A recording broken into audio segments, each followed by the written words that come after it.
একটা সত্যি কথা বলবো, শুনবেন? মানুষ কখনোই কাউকে নিয়ে সন্তুষ্ট হতে পারে না। আপনি হাসবেন, বলবে আপনি লোক দেখানোর জন্য করছেন। আপনি কাঁদবেন, বলবে আপনি কাপুরুষ। ভয় পাবেন, বলবে আপনি দুর্বল। সাহস দেখাবেন, বলবে অধ্যত্ত। কম দামি পোশাকে থাকবেন, বলবে ক্লাস নেই। আবার একটু দামি কাপড় পরবেন, বলবে টাকার গরম দেখাচ্ছে। একটু লোক সমাগম এড়িয়ে চলবেন, বলবে অহংকারী। আবার একটু মিশতে যাবেন, বলবে বেশি বোঝে, তাই দাম পায় না। চুপ থাকলে বলবে গোমড়া। আবার একটু বেশি কথা বললে বলবে বাচাল।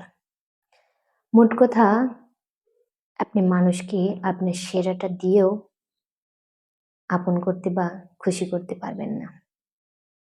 এটা যেন প্রকৃতির একটা অলিখিত নিয়ম। কাজেই আপনি নিজের জন্য বাঁচুন, নিজেকে ভালো রাখুন, ভালোবাসুন।